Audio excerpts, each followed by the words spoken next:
Desafios e soluções. Apresentação: Mário Marques. Bom dia, sejam todos bem-vindos no programa Desafios e Soluções.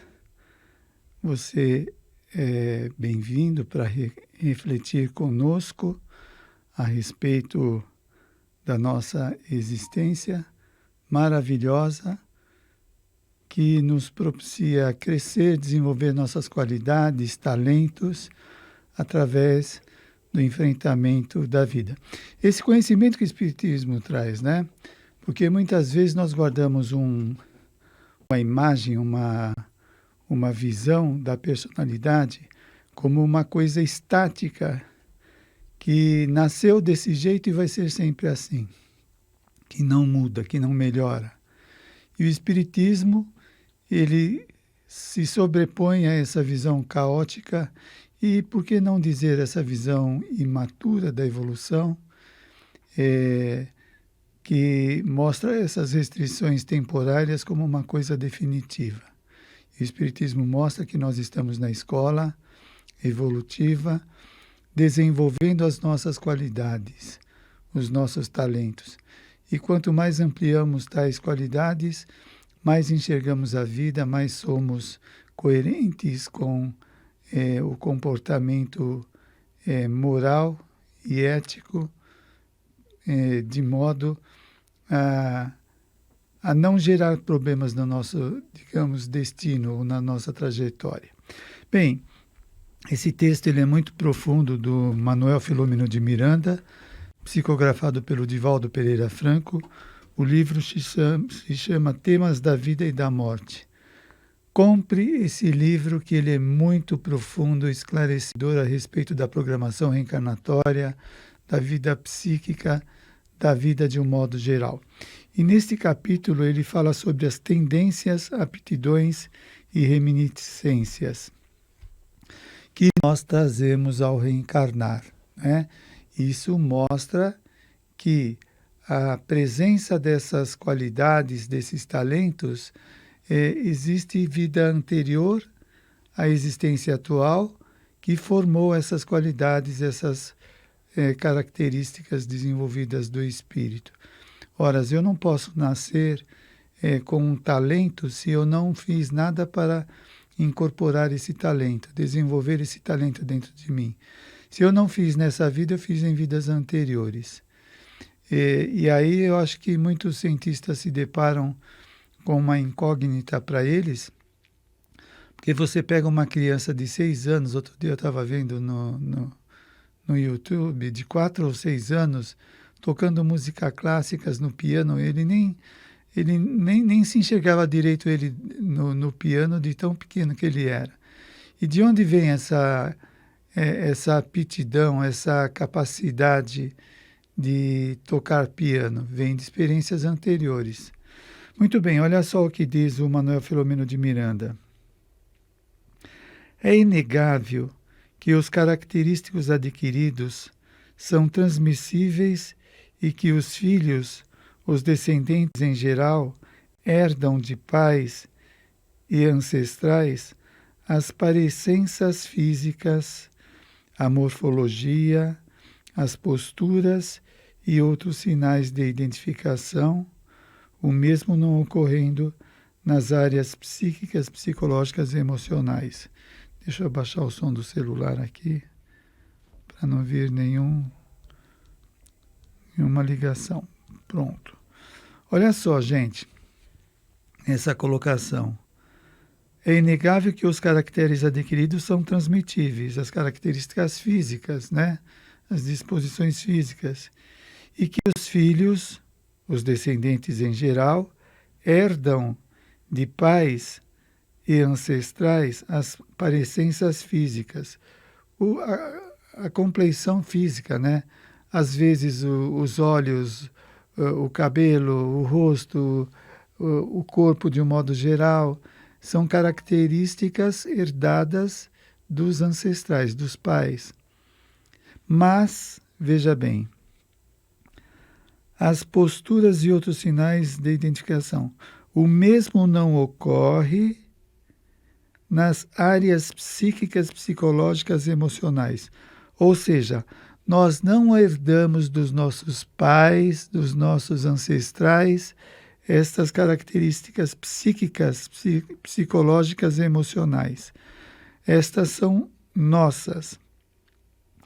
Então, veja bem, na área da psicologia, uma pessoa que apresenta uma capacidade muito grande de mexer com números ou de mexer com artes, né? Não é uma coisa herdada dos pais, porque há diferenças no comportamento de ambos que não seguem necessariamente uma linhagem hereditária. Esses aspectos psíquicos, psicológicos e emocionais são das nossas construções, né? Então, de acordo com... Aí sim, o seu pai pode te criar de uma forma a você se educar nas emoções, uma vez que você é exacerbado nas suas expressões. Então, você traz esse descontrole emocional, que é uma coisa tua, pode ter alguma coisa física muito pequena de influência, mas é do próprio indivíduo. E esse estado emocional pode ser corrigido, pode ser melhorado, né? Do mesmo modo, o lado psicológico.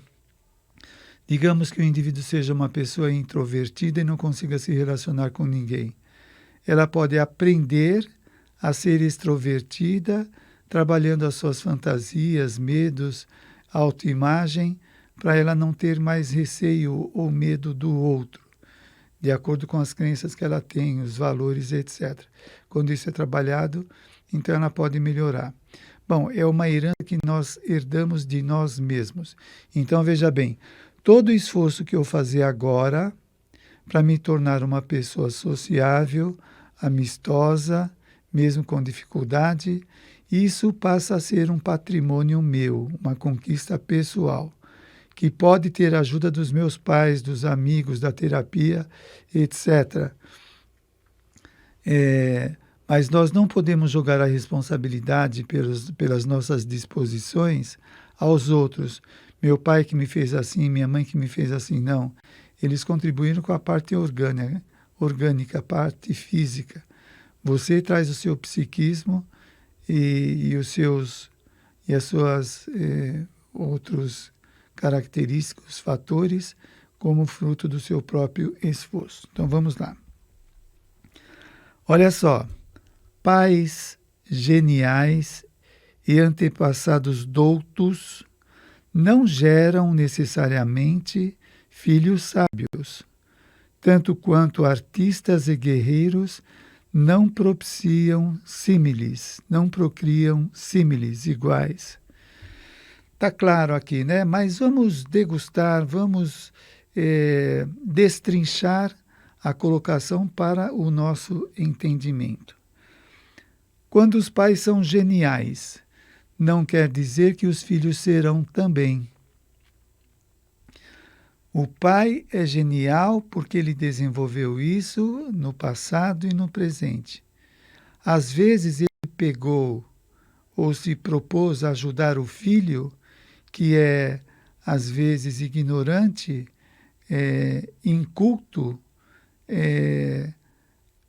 pode tê-lo como filho para justamente ajudar a sair dessa, digamos, pobreza psíquica, pobreza em termos de desenvolvimento pessoal, né? Então, o contato com o pai culto e a mãe culta, que sempre estão lendo, tendo conversas legais, elevadas, enfim, que são pessoas éticas, isso vai refletindo no filho como modelo. E tem uma força muito grande esse modelo, depende também da força do espírito. Você imagina, quando você conversa com uma pessoa doente, você pode se sentir também enfraquecido, fragilizado, diferente de quando você conversa com uma pessoa entusiasmada, positiva, esperançosa. Você se sente contagiado por essa pessoa, por causa da força que ela irradia. Então aí você vê o reflexo das energias dos pais no filho, como são grandes. Então, pais geniais e antepassados doutos, sábios, inteligentes, não geram necessariamente filhos sábios, tanto quanto artistas e guerreiros não procriam símiles. E aí a gente vê a didática da reencarnação como bênção em nossas vidas, que nos colocam, sabe, de repente você quando estava fazendo a sua graduação, os seus cursos fundamentais, você poderia ter dificuldade de uma matéria ou outra e receber um apoio do professor de modo a ajudar especificamente naquilo que você tem dificuldade e resolver essa falta de conhecimento com a aquisição de conhecimento. Na reencarnação, de modo apenas para fazer uma analogia, você pode pegar um pai que é super organizado, super atencioso para cuidar de filhos desorganizados, rebeldes, que existe uma rebeldia psíquica no indivíduo, um descontrole, um desmando interno, que a pessoa não consegue fazer as coisas. Faz pela metade, se estressa, desiste, não consegue fazer as coisas direito. Aí você pega um pai desse organizado, ele irradia essa organização, né? Então, você acabou de estudar, está cheio de coisas na mesa, agora pega um por um, põe no lugar certo. Então, ele está ajudando a organizar a mente do filho, não é? A mesma coisa, você pode ter uma mãe super carinhosa, super afável, para te dar amor que falta por conta de uma vivência passada, onde você teve dificuldade de relacionamentos, etc. Então, a preparação da reencarnação é organizada de modo a trabalhar aquelas áreas da personalidade que precisam ser melhoradas, superadas, para que o indivíduo possa, digamos, ter uma reencarnação satisfatória. Uma reencarnação exitosa. Então, se queixar dos pais sábios, dos pais geniais, que eles não souberam dar uma educação boa para o filho, porque o filho não é sábio, não é um gênio, não é controlado, não é culpa dos seus pais, é responsabilidade sua de não ter desenvolvido essas qualidades nas outras vidas ou na vida atual. O que você está fazendo que não aprende com seu pai, que hoje é genial ou equilibrado, para aprender com ele? Você quer o quê? Gratuidade, que simplesmente você acorda um belo de um dia sábio, inteligente, sociável? Não, tem que penar no bom sentido, tem que conquistar. Certamente, a convivência e a educação, os hábitos e a disciplina modelam as personalidades dos descendentes.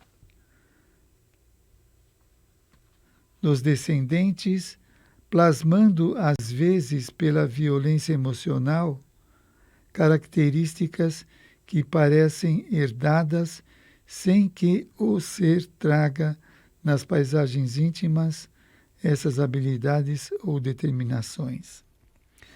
Aqui também é bem profundo, né? Precisamos destrinchar. Bom, a convivência e a educação, os hábitos e as disciplinas modelam a personalidade. Você, de repente, se percebe uma pessoa explosiva e, no dia a dia, nos momentos adequados, você está do lado da sua mãe, que é uma pessoa comedida, uma pessoa senhora de si mesma. Esta característica da personalidade da sua mãe irradia para você, vai irradiando, como também maus comportamentos, irritabilidade, desconfiança, comportamento explosivo, do filho ou da mãe refletindo no outro. Então, obviamente que nós somos afetados. Quando você vê uma propaganda na televisão ou lê um livro, você se sente motivado, interessado a repetir aquilo que você viu, que causou alguma coisa, algum entusiasmo em você, né? Então, nós somos influenciados. Aí a gente vê o quanto é importante ter amizades de pessoas mais equilibradas do que desequilibradas. Porque o desequilíbrio da desequilibrada vai afetar você e, dependendo da sua condição pessoal de ter uma autocontrole, uma autoobservação de si mesmo legal, você pode não perceber que você está incorporando aqueles atributos negativos do outro. E, diferente disso, começar a adquirir atributos legais de pessoas mais maduras evolutivamente. Então, a convivência e a educação, os hábitos e a disciplina modelam as personalidades dos descendentes.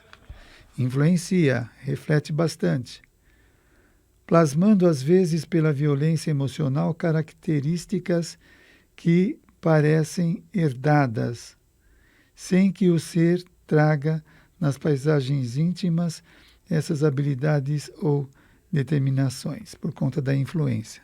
Então, tem coisas que a gente não traz, mais direcionado à parte física e, muitas vezes, ao comportamento que é aprendido.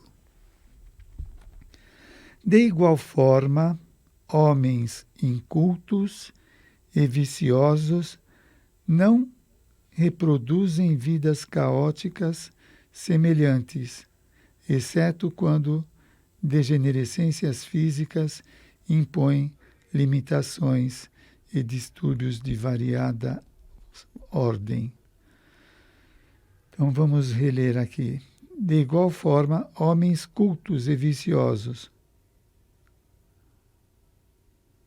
Homens cultos e viciosos não reproduzem vidas caóticas semelhantes. Ah, sim. Não reproduzem aquilo que vem da sociedade, de algumas pessoas ao nosso redor. Exceto quando degenerescências físicas impõem limitações e distúrbio de variada ordem. Mesmo nos casos que se podem arrolar como decorrência da hereditariedade psicológica e moral, devemos levar em conta os fatores anteriores ao renascimento físico do ser. Ou seja, se eu passei 60 anos na vida passada, cuidando de uma empresa, a mão de ferro, com muita dureza, com muita agressividade para que os funcionários fizessem aquilo que eu mandava, eu vou desenvolvendo em minha personalidade essa característica forte de comandar os outros, de querer obediência, de não aceitar brincadeiras, etc., etc., por conta daquilo que eu vou incorporando. Deixa eu ver aqui. Devemos levar em conta os fatores anteriores. Ah, sim. Então, quando eu reencarno, eu trago aquela dureza, aquela inflexibilidade no meu trato com os outros. Então, você vê pessoas que têm uma dureza em tratar com os outros, uma rispidez, um autoritarismo para se referir a elas ou mandar fazer alguma coisa, que é um reflexo das experiências passadas. Agora veja que interessante, na vida atual foi programado para eu não ter aquelas características. Então eu posso buscar vencer aquelas características em experiências mais equilibradas, onde eu tenha menos poder para mandar nos outros e dar vazão ao meu autoritarismo arraigado. Percebe? E então, assim, só para ficar mais claro, a pessoa que no passado era o dono da empresa, que era um déspota, na vida seguinte ele vem como empregado, o mais baixo cargo que ele possa usar numa empresa, para aprender a respeitar, aprender a querer falar e não falar, ter que ficar quieto. Está errado esse comportamento do empregador? Tá, mas ai de quem faz o erro, né? Ai de quem faz. Ele vai se haver com os erros dele, mas ao mesmo tempo ele está ajudando aquele déspota do passado a controlar os seus impulsos agressivos. Tem outras maneiras de fazer isso? Tem, depende da programação reencarnatória, da ficha da pessoa, da capacidade de fazer ou não. Muito bem. Então, nós levamos em conta os fatores anteriores. Deixa eu me achar aqui.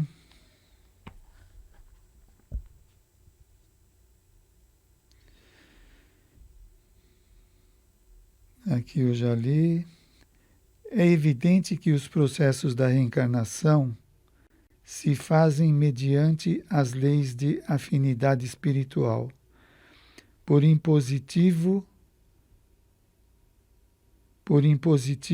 anteriores, o que resulta em identificações e choques nos clãs, onde se reencontram seres simpáticos ou adversários que o berço volta a reunir. O berço volta a reunir como programa de elevação para os envolvidos, não é? Não é uma aproximação gratuita, independente de alguma coisa. Não, tem uma proposta. Vamos estudar mais. Mesmo nos casos que se podem arrolar como decorrência da heredidade, esse já li. O espírito é um engenheiro da maquinaria fisiopsíquica de que se vai utilizar na jornada humana. Ele é um engenheiro da máquina fisiopsíquica, que é o nosso corpo e o nosso psiquismo. Somos nós que programamos. Então, por exemplo, você pode ter tido uma experiência de perda de emprego, de uma pessoa querida, uma posição, e você ficar de tal modo fixado nessa perda, numa certa inconformação, que essa fixação mental vai causar um desequilíbrio, uma super reflexão em torno daquele problema de perda, de dificuldade. Essa fixação mental vai adoecer o psiquismo do indivíduo de modo a ele perder o controle. Perder o controle é você querer pensar numa coisa e não conseguir. É você querer lembrar de uma coisa e não conseguir. Enfim, você não tem mais controle de fazer as coisas. Por quê? Ficou desajustado o nosso psiquismo, né? Então, ele não funciona mais direito por causa do desarranjo que nós causamos nele.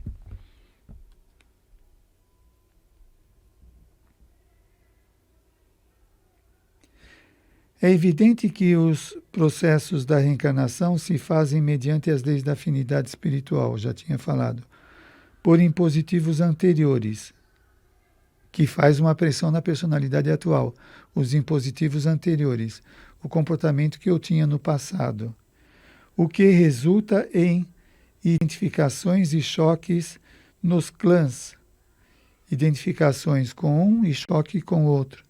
Depende das relações de quem está envolvido nesse grupo familiar, onde se reencarnam seres simpáticos ou adversários que o berço volta a reunir. Para melhorar, para superar, né? Uma pessoa me perguntava, mas precisa melhorar? Se eu não quero mais ver a pessoa, não quero mais contato com ele, eu preciso melhorar para quê, se eu não vou procurá-lo mais para frente? Aí que está, o pensamento dessa pessoa estava distrito ao mundo físico, material, as ideias restritas que nós temos na matéria, muito dominada pelo egoísmo, pelo egocentrismo de pensar só em nós.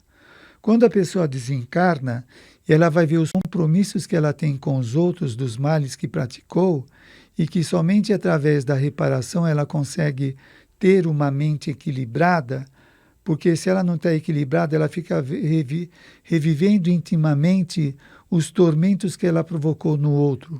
Quando não, ela é obsediada pelas suas vítimas do passado, que vão detê-la em fixações mentais. O obsessor vai jogar na tela mental dela os crimes praticados, os erros, etc., os sofrimentos dos envolvidos, e ela não consegue paz de jeito nenhum.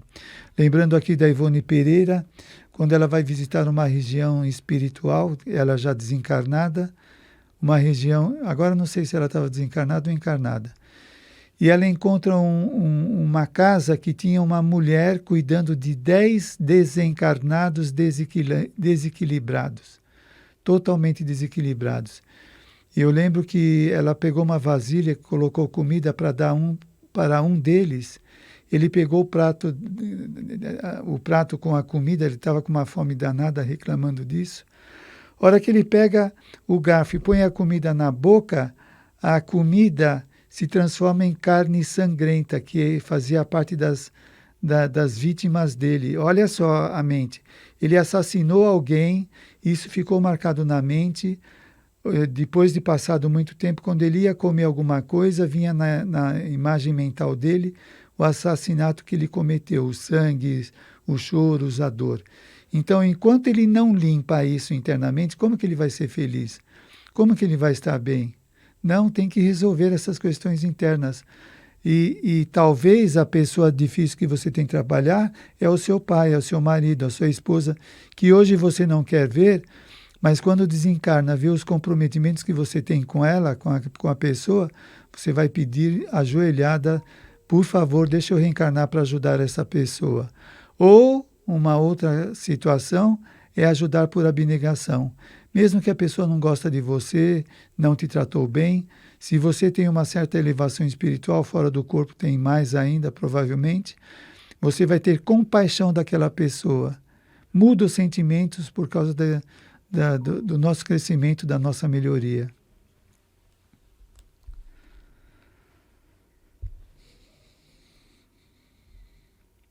Em face dessa conjuntura, muitas das heranças se fazem naturais, porque o clima vibratório impõe os condicionamentos e os programas indispensáveis na formação do corpo. Olha só, o clima vibratório, nós temos o nosso clima vibratório. Nós exteriorizamos as nossas forças, lembrando o Emmanuel falando dos pensamentos que são compostos de imagens ou ideias, de emoções e de energias.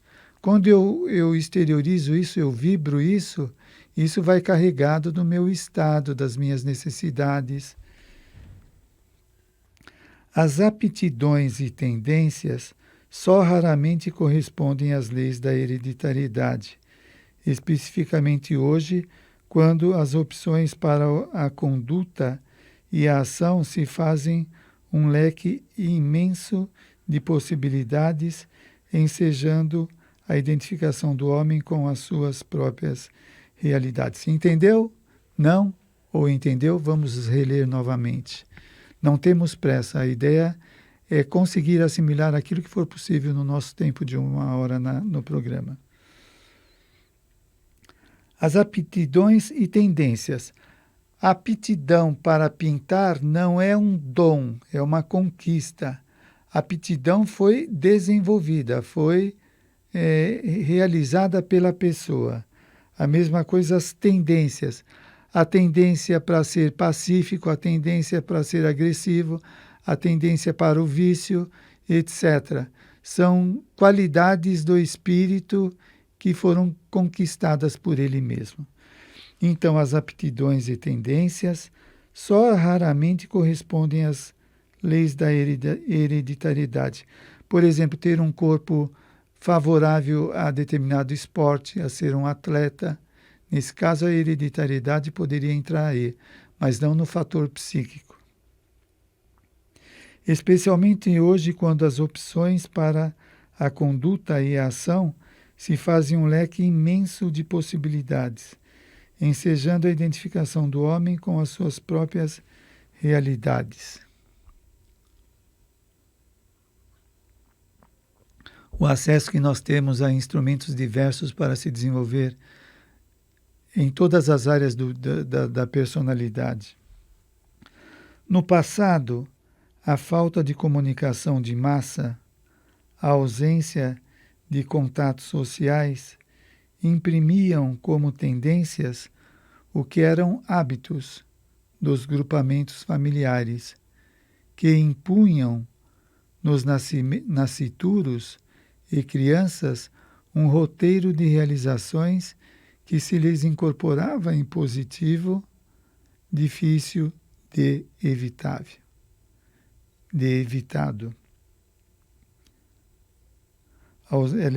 Ele fala aqui a ausência de contatos sociais para copiar ou modelar o comportamento do outro. O contato social, a gente vê um fazendo uma coisa, o outro outra, e a gente vai aprendendo e vai modelando a personalidade. No passado não tinha essa facilidade que hoje nós temos. As crianças eram mais afetadas pelos hábitos dos grupamentos familiares. Os hábitos, o costume de fazer determinada coisa sempre do mesmo modo.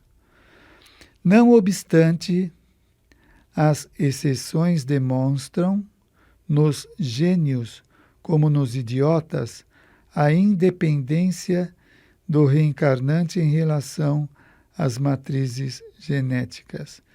O indivíduo, é o que estava falando anteriormente, ele traz essas raízes, essas características independente dos fatores genéticos, e sim por conta dele mesmo, das suas realizações. Olha só, não obstante, as exceções demonstram, nos gênios como nos idiotas, a independência do reencarnante em relação às matrizes genéticas. O idiota é resultado do mau uso do seu psiquismo, das suas emoções, do seu comportamento. O gênio é resultado das conquistas, dos esforços. Eu lembro sempre daquela colocação de Allan Kardec, acho que na Gênese ou no Céu e Inferno, que o gênio é resultado das realizações, da construção, dos estudos. Todos nós vamos nos tornar gênios em termos de conhecimento. Eis porque que as tendências, as aptidões humanas, sem descartar-se a contribuição dos genes e cromossomos, procedem das experiências do passado, em que o espírito armazenou valores que lhe pesam na economia evolutiva, como poderosos plasmadores da personalidade, da inclinação para uma como para outra área do conhecimento, para a vivência da virtude ou do vício. Digamos simploriamente que você está andando na rua e na calçada sai de algum lugar, uma mulher e um homem de mãos dadas, são dois namorados. E os dois têm corpos atléticos, né? Bom, quando você os vê, você não vai dizer, nossa, como eles são raquíticos, como eles são desengonçados, como eles são frágeis. Não, você fala, caramba, que corpo forte que os dois têm. Provavelmente eles fazem exercício numa academia, fazem esportes, enfim. O que passa na cabeça é o que a pessoa está fazendo para chegar naquele corpo, né? Muito bem. Quem olha para nós vai avaliar ou vai pensar ou vai ter uma ideia de quem somos nós. Nossa, que pessoa mal-humorada, que pessoa briguenta, que pessoa sociável. Então, você vai imaginar que essa pessoa construiu essas características em vidas anteriores, pelo comportamento que ela tem no presente. Obrigatoriamente faz pensar no passado, né? Muito bem. E hoje, o que nós estamos fazendo que vai refletir na personalidade futura, na próxima existência? Nós somos pessoas pacificadas, altruístas, generosas, esforçadas. Essas qualidades, elas vão ser levadas para o futuro, porque elas já vão sendo incorporadas na personalidade.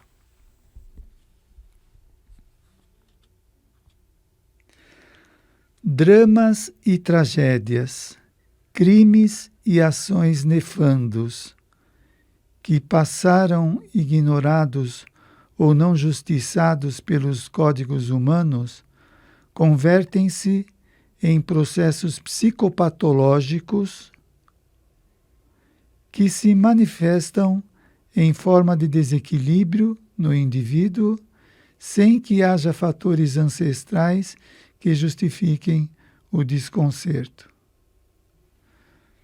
É o que eu falei anteriormente, o indivíduo comete um crime e fica com fixação mental. Então, todo requinte de maldade ou coisas erradas que nós fazemos, prejuízos para os outros, tudo aquilo que é ilícito, ilegal, imoral, tudo aquilo que é contrário ao bem, que o indivíduo incorpora, vai trazer algum desajustamento na personalidade. Não necessariamente como continuação do passado, porque ela está fazendo agora, mas pode ter resquícios do passado que incentive a ter o comportamento atual. Depende. Mas às vezes o indivíduo pode não ter tantos problemas no passado, não se envolveu em tantos problemas, e agora se envolver. Depende dos interesses da evolução moral do indivíduo. Agora você imagina o que é o indivíduo cometer uma coisa muito ruim com alguém, como aquilo fixa na mente. E é interessante, Joana de Ângeles fala que a culpa tem a finalidade do indivíduo se reajustar, reparar o erro cometido, não é? Não é para ele ficar massacrado pela culpa, é para se tocar, fiz uma coisa errada, tenho que reparar. E não passar 40 anos se culpando, por que eu fiz aquilo, por que eu fiz aquilo. Dentro do mesmo esquema, ao ser processado o mecanismo do renascimento, o candidato modela e imprime nas células a informação, o de que necessita para recuperar-se, para ascender e resgatar. Nós trazemos impresso em nós mesmos, no perispírito, aquilo que precisamos. Olha a sabedoria do corpo, como fala a psicologia humanista, a sabedoria organísmica que é do corpo. Bom, nós temos aqui alguns ouvintes e telespectadores dando um olá. A Yolanda Ferreira, bom dia. O Edson Giraldelli, o Carlos Grossini, Santa Parolis, Luciana Batista, Érica. Um beijo para todos vocês e obrigado por estar conosco aqui, trazendo as suas boas energias.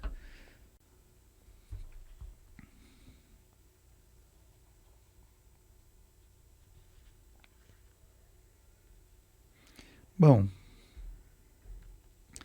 fenômenos equivalentes ocorrem no campo da cultura, da beleza, da arte, em que o espírito, ao ser submetido aos impedimentos implementos celulares, neles trabalha esses equipamentos sutis para responderem com fidelidade ao ministério para o qual retornam ao corpo em realizações nobilitantes.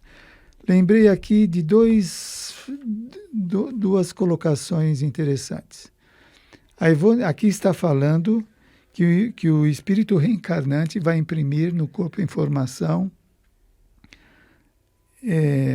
os equipamentos sutis para responder com fidelidade ao ministério para o qual retorna ao corpo, né? Então ele vai revestir o corpo de qualidades que vão ajudá-lo a chegar até o termo da existência, que a gente pode chamar de instrumento, recurso, etc. A Ivone Pereira, no livro Mediunidade, fala que o médium que trabalha com desobsessão tem o perispírito preparado para lidar com aquele tipo de tratamento, porque a toxicidade do perispírito do obsessor é muito grande e pode desajustar o corpo do indivíduo. Então ele tem um perispírito adequado para aquele tipo de enfrentamento. E o outro que eu ia dizer, qual que era? Era da Ivone Pereira. Agora não me vem, mas era também nessa linha de pensamento. Sim, lembrei. No livro Missionários da Luz, do André Luiz, mostra ele no departamento de reencarnação, conversando com o benfeitor, onde o benfeitor está com alguns mapas na mão, que é mapa da reencarnação de algumas pessoas que estão lá. E no mapa consta como vai ser o corpo da pessoa. E duas pessoas vão falar com o benfeitor, que me parece que é o Silas, e André Luiz está junto. Uma delas pede para ter problema na tireoide e outra pede para ter problemas na perna, para que esses problemas dificultem o desenvolvimento da vaidade e dos erros que eles cometeram no passado. Então, o corpo é ajustado de acordo com a necessidade do indivíduo reparar coisas erradas ou danos que ele cometeu no passado. Olha que interessante. Então, o nosso corpo está muito bem ajustado para as nossas necessidades. Eles estão segurando a barra de a gente não descambar para uma ou outra banda. Estamos com 4 minutos. 1 minuto? 4. Ok.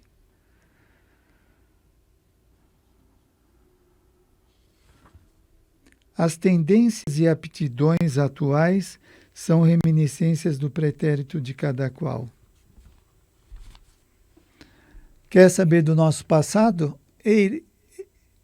Olhe para nós, ei-los aqui conosco. A tendência de fazer isso, aquilo, de fugir, de não enfrentar alguma coisa, de ter medo. Olha as nossas tendências falando do passado.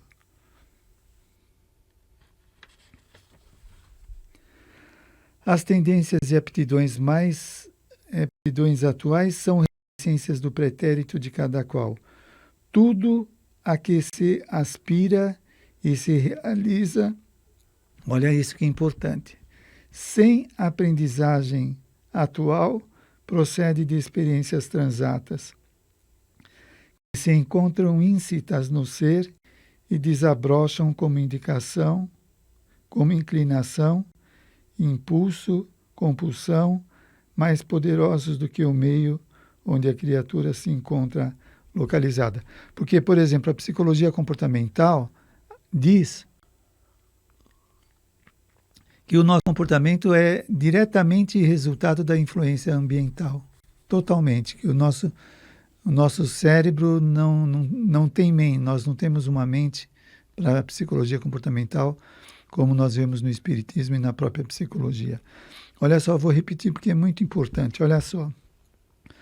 Tudo a que se aspira e se realiza sem a aprendizagem atual procede de experiências transatas que se encontram íncitas no ser e desabrocham como inclinação, impulso, compulsão, mais poderosos do que o meio onde a criatura se encontra localizada, merecendo cultivadas as aptidões superiores, não podem ser deixadas sem conveniente tratamento as más tendências que devem ser disciplinadas, corrigidas a qualquer esforço, a fim de que sejam superadas, oferecendo campo para os aprimoramentos para os primeiros cometimentos no setor do bem, na condição de exercício dignificante em formulação para realizações elevadas e libertadoras no futuro. Muito bem, chegamos ao fim. Espero que sirva de boas reflexões para você. O livro estudado é Vida, Temas da Vida e da Morte, do Divaldo Pereira Franco Médio, e o benfeitor espiritual Manuel Filomeno de Miranda. Boas reflexões, boa semana e um beijo. Até mais. Você acompanhou Desafios e Soluções.